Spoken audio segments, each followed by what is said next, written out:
আজ আমি ভীষণ খুশি। আমার হাসি দেখে কিন্তু তোমরা অনেকটাই আন্দাজ করতে পেরেছো। কারণ হচ্ছে তোমাদের দাদাভাই খুব তাড়াতাড়ি বাড়িতে আসছে। তাই জন্য কিন্তু আমি এই সমস্ত কিছু মুছতে শুরু করে দিয়েছি।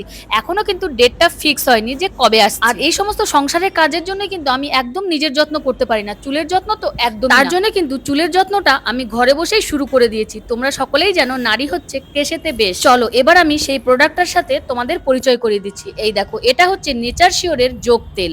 যোগ থেরাপি প্রাচীনকাল থেকে খুব জনপ্রিয়। তাই যারা যোগ থেরাপি সম্পর্কে জানেন না, আমি আপনাদেরকে বলি আয়ুর্বেদিক যোগ থেরাপি অনেক ভালো উপকারিতা রয়েছে। যোগ থেরাপি রক্ত সঞ্চালন বাড়ায়, যা চুলের পুনর্গঠনের জন্য খুবই সহায়ক। কিন্তু এই পদ্ধতিতে সময় লাগে। আমরা এমন একটি সমাধান খুঁজি যা আমাদের যোগ থেরাপির সুবিধা দেয় এবং সময় সাপেক্ষ নয়। তাই জন্য কিন্তু আমি নেচার শিওরের যোগ তেলটা ব্যবহার করি। এটা কিন্তু ক্লিনিক্যালি এবং ডার্মাটোলজিক্যালি টেস্টেড। এটা কিন্তু 100% প্রাকৃতিক একটা প্রোডাক্ট। তোমরাও যদি এই প্রোডাক্টটা পেতে চাও তাহলে কিন্তু আমার ডেসক্রিপশন বক্সে লিংক আছে, সেখান থেকে তোমরা পারচেস করে নিতে পারো। তো বাই।